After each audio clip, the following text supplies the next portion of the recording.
Lady Cathara is Thessari noblewoman from distinguished family.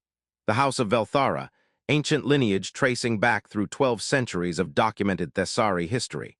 Family name appearing in historical records of major political events, cultural achievements, and military campaigns that shaped Thessari civilization. By all traditional measures, she should be highly sought after for marriage alliances and political partnerships. Her family holds extensive estates, significant political influence within certain Thessari governmental factions, cultural prestige associated with their historical contributions to Thessari arts and scholarship. Cathara herself is accomplished. She holds advanced education in Thessari cultural history and linguistics. She's published scholarly work analyzing ancient Thessari texts and diplomatic frameworks. She serves on cultural preservation committees that maintain historical sites and archives. She's fluent in multiple languages, including several human tongues, which is unusual among Thessari aristocracy. But for years, since she reached the age where marriage alliances become socially expected, she has stood where others avoided standing. In social gatherings required by her noble status, conversations curve around her like water around stone. People acknowledge her presence with the formal courtesy that her family rank demands. They include her in general greetings and in ceremonial acknowledgments. They never exclude her overtly, which would be unthinkable breach of aristocratic protocol. But they don't engage her in genuine social exchange. Conversations that flow naturally among other nobles become stilted and brief when directed toward her. Social clusters that form organically at gatherings position themselves, so she's visible but peripheral, included in the spatial arrangement, because excluding someone of her rank would be obvious insult, but not actually participating in the genuine social bonding occurring within those clusters. Marriage proposals and alliance discussions are constant feature of aristocratic social life. Noble families negotiate partnerships, young nobles receive courtship attention, alliances are formed and announced with regular frequency. These discussions happen in theoretical terms when Cathara is present. Nobles might discuss which families would make advantageous alliances, which political connections would benefit various houses, which personal qualities make someone desirable marriage partner. But these theoretical discussions are never directed specifically at Cathara. No one proposes alliance with House Velthara through marriage to her. No one courts her attention at social functions. No one treats her as potential partner worth pursuing despite her family's status and despite her personal accomplishments. Even kindness feels measured when directed toward her. Careful, distant, temporary. People treat her with respect appropriate to her family status, but without the warmth or genuine interest they show to other nobles of equivalent rank. She's learned to recognize the subtle signals. The pause after introductions when someone realizes they're speaking to Lady Cathara specifically rather than to generic representative of House Velthara. The barely perceptible shift in posture that signals they'll be polite but brief, that they'll fulfill social obligations toward her but will direct their actual social energy elsewhere. The way conversations she joins naturally trail off into uncomfortable silence before someone changes topics to something safely impersonal. The way invitations are extended to her with phrasing that makes clear they're fulfilling protocol rather than genuinely desiring her presence. Cathara learned early, too early, before she developed the emotional defenses that might have protected her, to expect these patterns. To recognize that despite her noble lineage and despite her personal qualities and accomplishments, she is somehow categorized as undesirable by Thessari aristocratic society. The reason for this social isolation is never stated explicitly. Thessari aristocratic culture is far too polite for open rejection or stated criticism. No one says directly why Cathara is consistently overlooked despite her advantages. But she understands there must be reasons, has spent years trying to determine what makes her unmarriageable when other nobles with lesser lineage and fewer accomplishments receive multiple courtship offers. The explanations she's pieced together from overheard whispers and from careful observation of social patterns are varied and sometimes contradictory. Some suggest it's her physical appearance, that her features deviate from current Thessari beauty standards in ways that make her less desirable as marriage partner despite her family status. Others whisper that her chromatic patterns, the colors her skin displays in various emotional states, show shades associated with difficult temperament or unfavorable personality traits, making her seem unsuitable for the harmonious family alliances that aristocratic marriages are supposed to create. Still others reference House Velthara's political history, ancient conflicts with other noble houses, positions taken during historical power struggles, alliances that benefited the family's status but created lingering resentments among other aristocratic factions. Perhaps alliance with Kethara's house is strategically undesirable despite their prestige, and she bears the social cost of political calculations made generations before her birth. Kethara doesn't know which explanation is accurate, has stopped trying to determine the specific reason for her rejection, because the reason ultimately doesn't matter as much as the consistent pattern. What matters is that other Thessari nobles are pursued for marriage alliances and social partnerships while she is politely avoided. That younger nobles from less distinguished families receive courtship attention while Kethara, despite her superior lineage and accomplishments, receives none. That social gatherings include her because excluding someone of House Velthara's rank would be unthinkable protocol violation. But no one actually wants her presence beyond satisfying formal obligations. She stopped hoping for genuine acceptance years ago. Stopped before anyone noticed she'd stopped, because the transition from hope to resignation happened gradually enough that there was no dramatic moment of abandonment. Just slow accumulation of experiences that taught her not to expect what others received naturally. She learned to attend required social functions with dignified composure, while internally acknowledging that she's fulfilling duty rather than participating in genuine social exchange. Developed defensive emotional distance that protects her from continued hurt of being consistently overlooked.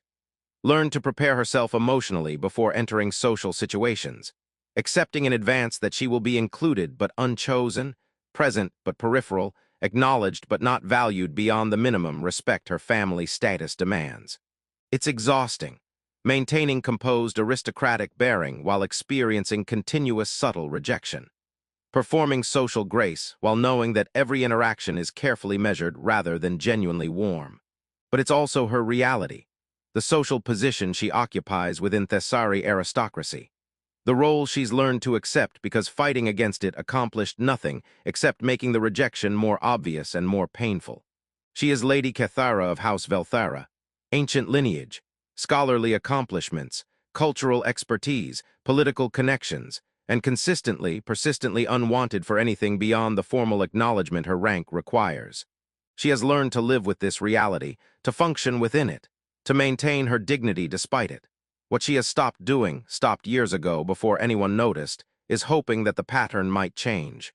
Now the Thessari Empire and human alliance are formalizing deeper political integration through ceremonial marriage alliance program between Thessari nobility and human diplomatic personnel. The alliance has existed for decades, built on treaties addressing security cooperation, trade agreements, cultural exchange, and various forms of political coordination. But the relationship has remained somewhat formal, two civilizations cooperating on shared interests while maintaining clear separation in their internal governance and social structures. Queen Seraphina and Human Alliance leadership have decided to strengthen the relationship through more intimate bonds. Marriage alliances between Thessari nobles and human diplomatic personnel will create family connections between the civilizations, demonstrate commitment to long-term cooperation, provide both sides with deeper understanding of each other's cultures and political systems.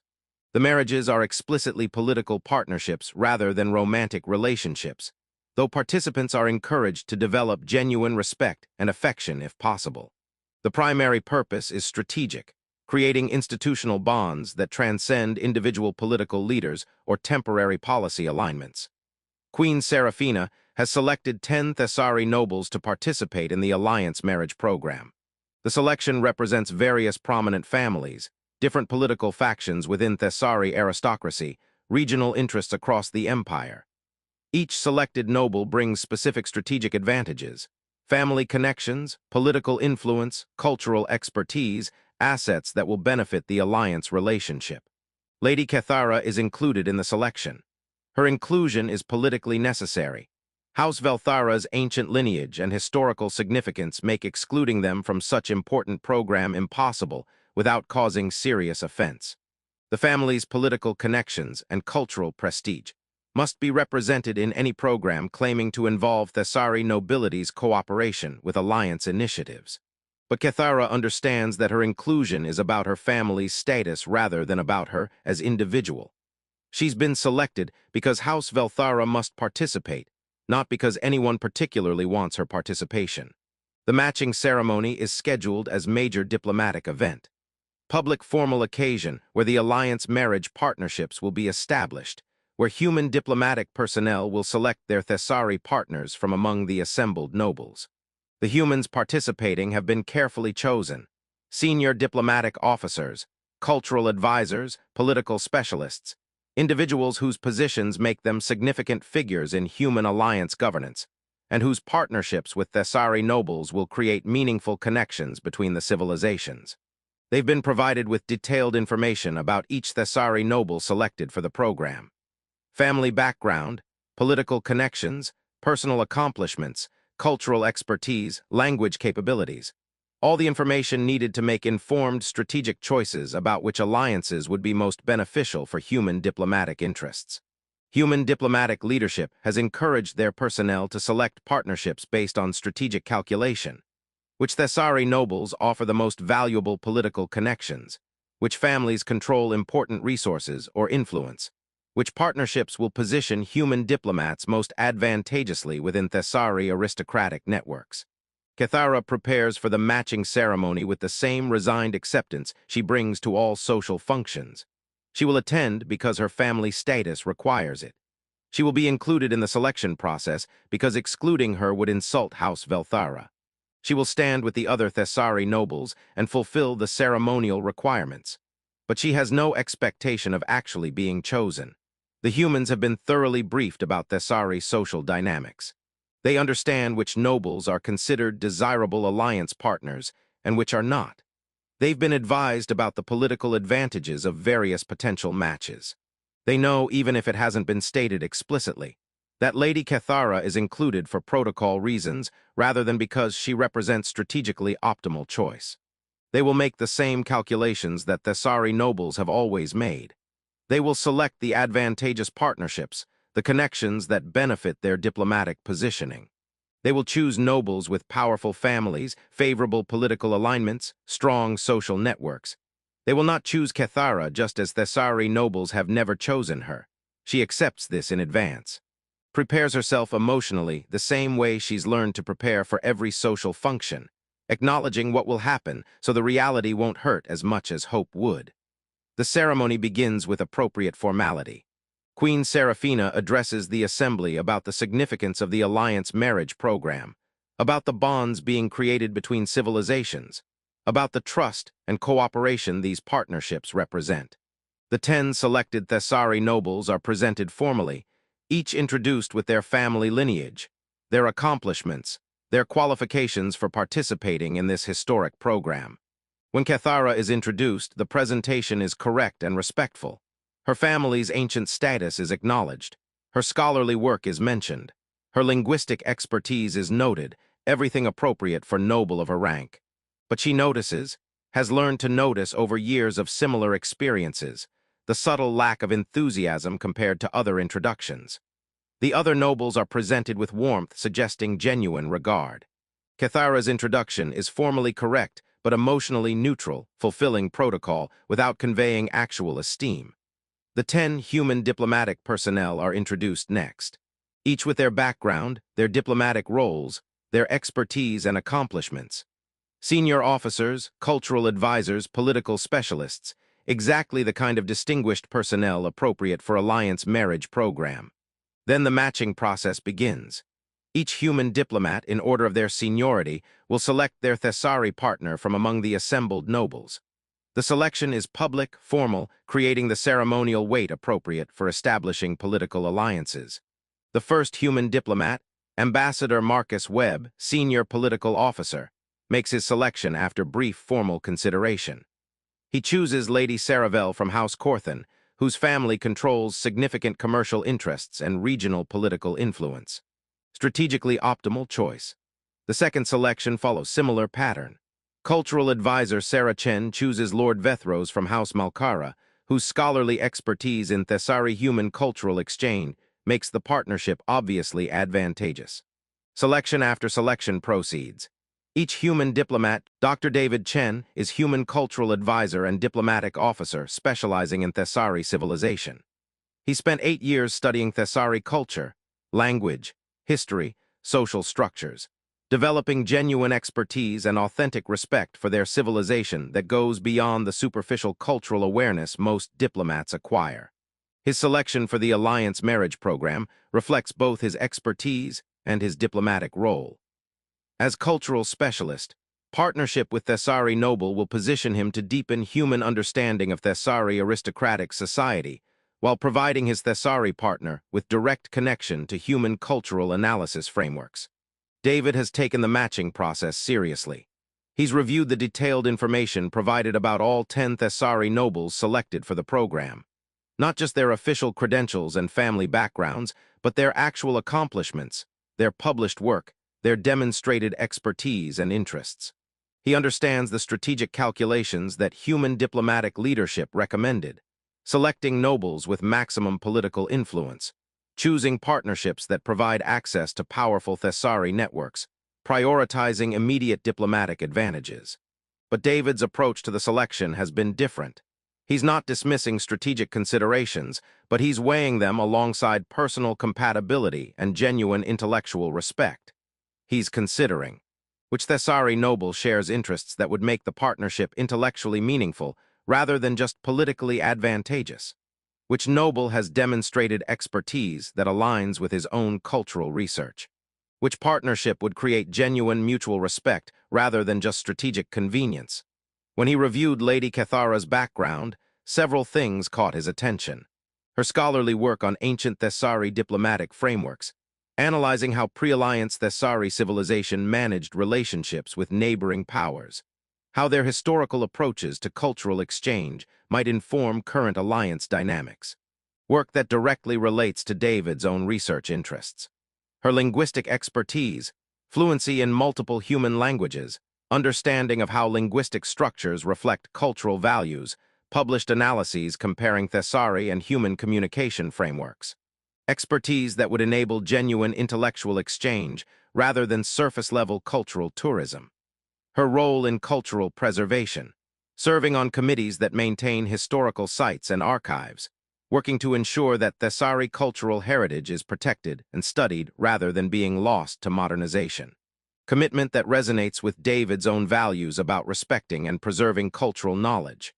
When David read her work, actually read her published analyses rather than just reviewing the summary credentials provided in the diplomatic briefing, he found sophisticated thinking that impressed him professionally and that aligned with his own approach to cultural study. He noticed something else in the diplomatic briefing materials. Lady Cathara's information was presented with subtle lack of enthusiasm compared to other nobles.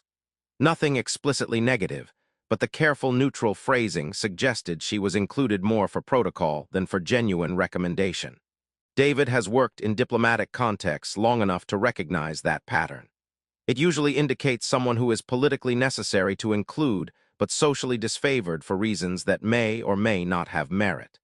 That pattern made him more rather than less interested in selecting Cathara, because social disfavor often reflects biases that don't align with actual worth.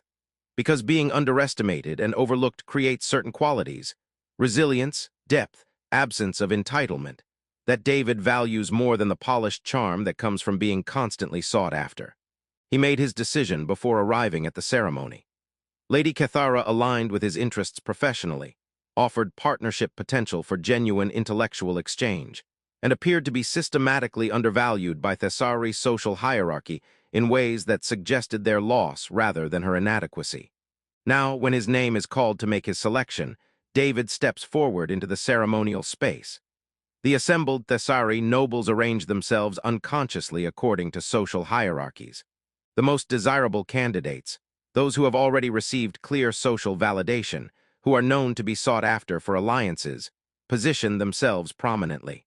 Those like Cathara, who understand they're included for protocol rather than genuine desirability, stand where they're visible but not positioned as expected choices. David does not hesitate, doesn't pause to survey the assembled nobles as if making difficult decision. doesn't create dramatic moment through calculated delay.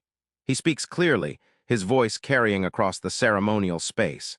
I choose Lady Kythera of House Velthera, not as rebellion against Thessari's social expectations, not as deliberate selection of unexpected option to make political statement about challenging their hierarchy, simply because she was his choice.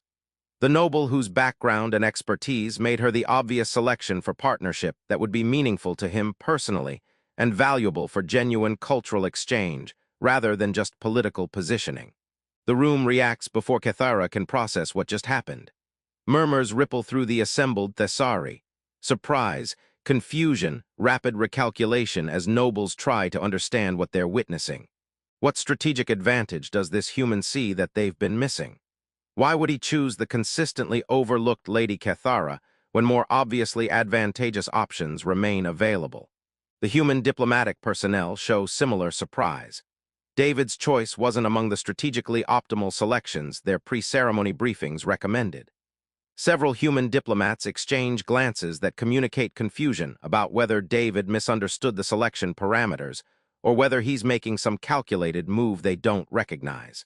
Lord Vethros, Thessari chief counselor observing the ceremony, shows visible surprise mixed with professional reassessment. He's reviewing what he knows about Lady Kythera, trying to identify what value this human cultural advisor recognized that Thessari's social consensus overlooked. But what reshapes Kythera's world is smaller than the public spectacle of unexpected selection. David crosses the ceremonial space to where she stands. Standard protocol would be for the selected Thessari noble to approach the human who chose them, acknowledging the honor of being selected. But David moves toward her instead, closing the distance without waiting for her to perform the expected deference. He meets her eyes directly and does not look away. Doesn't show the subtle withdrawal she's learned to expect from every social interaction. Doesn't display the careful measured distance that accompanies any acknowledgement of her presence. Doesn't perform the polite but brief engagement that fulfills protocol while minimizing actual contact. He looks at her with direct, genuine attention, seeing her rather than seeing past her toward more desirable options. Maintaining eye contact that communicates she's worth his focus rather than being obstacle to be navigated towards someone more important. He speaks quietly, meant just for her rather than for the assembled audience witnessing the selection. Lady Kythera, I've read your published work on pre-alliance Thessari diplomatic frameworks. Your analysis of how historical cultural exchange models might inform current alliance relationship building was particularly insightful. I've studied your linguistic research comparing Thessari and human communication structures. When I considered which partnership would be most meaningful to me personally and most valuable for genuine cultural exchange rather than just strategic positioning, you were the only choice I seriously considered. I hope this alliance will be acceptable to you, he adds. I know the selection was my choice rather than mutual negotiation, but I'm hoping we can build partnership based on genuine intellectual respect and shared interests rather than just fulfilling diplomatic obligations. Kythera stares at him, unable to formulate immediate response. Years of defensive emotional distance have left her unprepared for genuine selection, for being chosen deliberately and sincerely rather than being overlooked or accepted with reluctance. She spent so long expecting rejection that acceptance, real acceptance, based on recognition of her actual worth rather than on protocol obligations, fit into the emotional frameworks she's developed for protecting herself. You read my work, she manages to say, her voice showing the shock she can't entirely control. You actually read my published analyses rather than just reviewing the diplomatic summary. Of course, David responds, as though this is obvious rather than extraordinary. How else would I make informed decision about partnership? The diplomatic briefings provide useful background, but they don't tell me whether someone's thinking aligns with my interests or whether we'd have foundation for genuine intellectual exchange. Your actual work does. I found your framework for analyzing cultural exchange through historical diplomatic precedents particularly sophisticated, he continues. The way you integrated Thessari philosophical concepts about relationship building with practical analysis of what actually worked in historical negotiations. That's exactly the kind of thinking I value in cultural studies. He's speaking to her as intellectual equal, as colleague whose work he respects. as person whose expertise matters to him professionally and whose partnership he sought deliberately rather than accepting reluctantly. Cathara feels something breaking inside her, not breaking badly, but breaking open, like defensive walls crumbling because they're no longer needed to protect against expected rejection. "This is acceptable to me," she says quietly, traditional formal response to alliance selection. But her voice carries more than formal acceptance. It carries years of resigned isolation beginning to crack under weight of genuine recognition she'd stopped believing she would ever receive. The matching ceremony continues, but Cathara barely registers the remaining selections.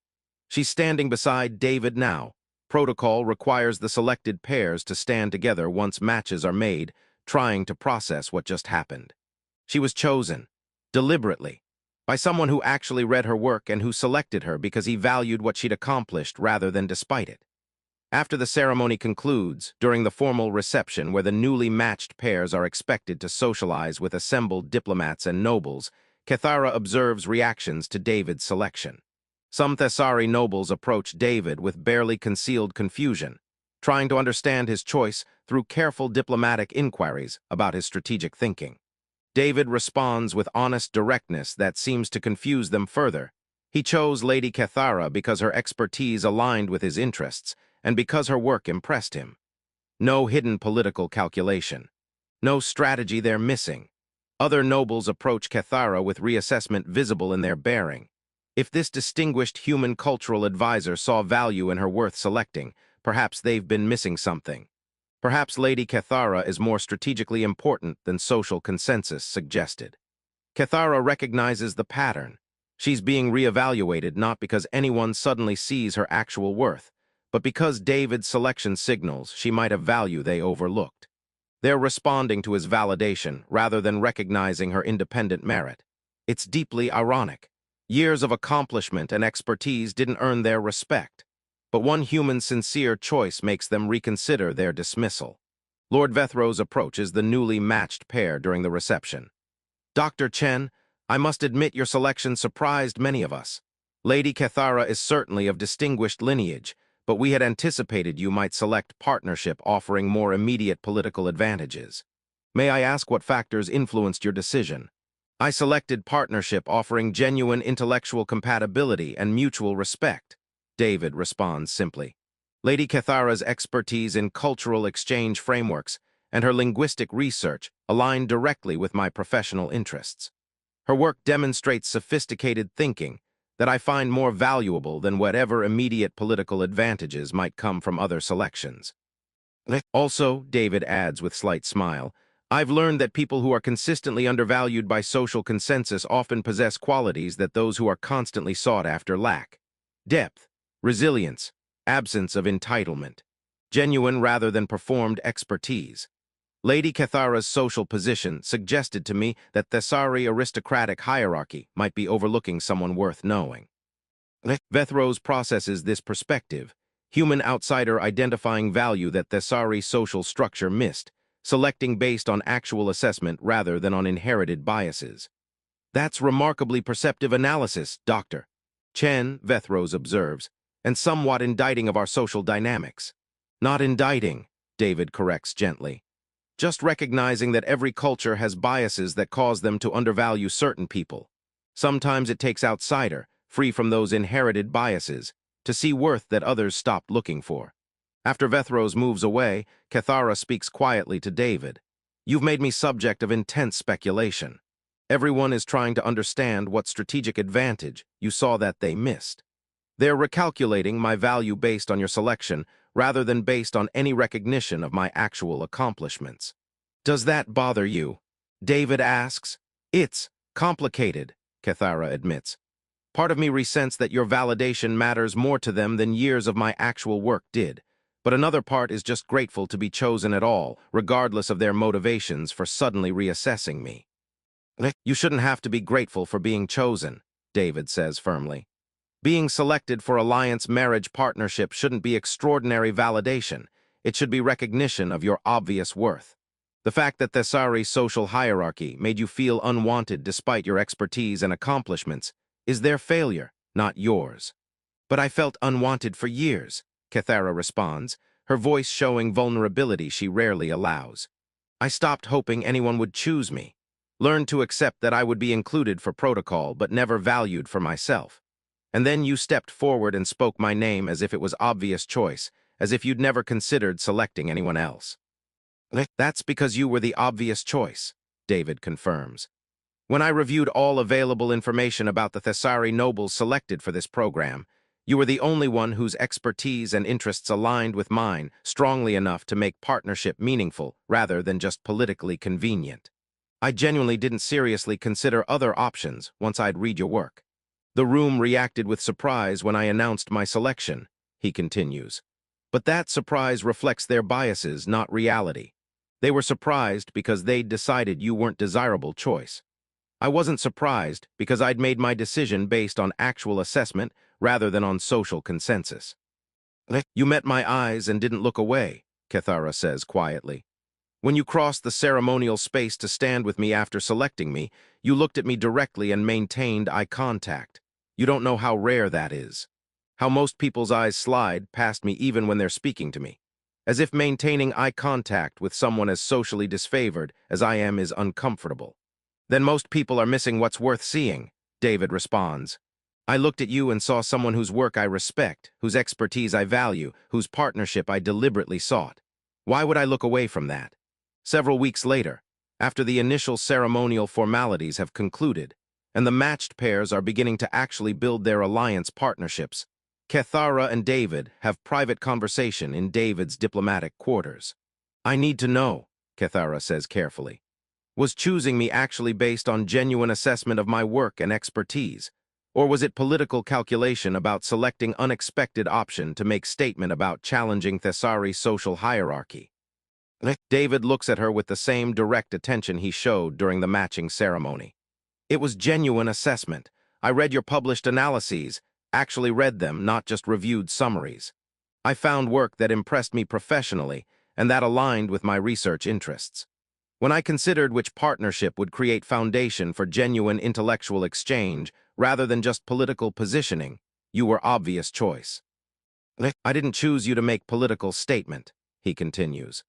I chose you because partnership with you offers what I actually value: mutual respect, shared intellectual interests, collaboration with someone whose expertise I genuinely admire. That you happen to have been undervalued by Thessari social consensus made the choice easier rather than harder, because I prefer working with people who have substance over people who have social validation. Why, Cathara asks, why does being socially undervalued make someone preferable to you? Because being consistently chosen creates entitlement, David explains. People who are always sought after, who always receive validation, often stop developing depth. They don't need to. Their social position provides everything they need regardless of their actual substance. But people who are overlooked despite genuine worth develop different qualities. They build actual expertise because they can't rely on social validation. They maintain humility because they've experienced being dismissed. They value genuine recognition when it comes because they know what absence of recognition feels like. You were unwanted for years by people whose judgment was based on biases rather than on assessment, David continues. That's their loss and it's unjust. But it also means that when I chose you, my choice was based entirely on recognition of your actual worth, rather than on performing selection that social consensus expected. You know, my selection was genuine because I had no social pressure to choose you, quite the opposite. Which means our partnership starts from foundation of authentic mutual respect, rather than from strategic convenience. One sincere decision can dismantle years of quiet rejection, Cathara says softly. You stepped forward and spoke my name, and suddenly years of resigned acceptance that I was unwanted started breaking apart. Because someone saw worth that others stopped looking for. Because outsider free from inherited bias recognized what Thessari social hierarchy missed. Sometimes it takes outsider to see clearly, David agrees. I wasn't bound by whatever social calculations made Thessari nobles avoid you. I just assessed your actual expertise and accomplishments without the interference of biases I don't share. And what I saw was someone obviously worth choosing. The only mystery to me is why anyone would have overlooked you in the first place. For years, she stood where others avoided standing. Conversations curved around her like water around stone, proposals discussed in theory but never directed at her. Even kindness felt measured, careful, distant, temporary. She learned to expect the pause after introductions. The subtle shift in posture that meant someone else would be preferred. She stopped hoping before anyone noticed. Then the choice was offered publicly, formally. Names spoken, futures weighed. No one looked at her when the moment came. She had already prepared herself for that. The human did not hesitate. He stepped forward without flourish, without strategy, and spoke her name as if it had always been the only one under consideration, not out of rebellion, not out of pity, simply because to him she was the obvious choice. The room reacted before she could. Murmurs, surprise, calculations undone. But what reshaped her world was smaller than the spectacle. He met her eyes and did not look away. The transformative power of being chosen intentionally. One sincere decision dismantling years of quiet rejection. Sometimes it takes an outsider, free from inherited bias, to see worth that others stopped looking for long ago. That changes everything.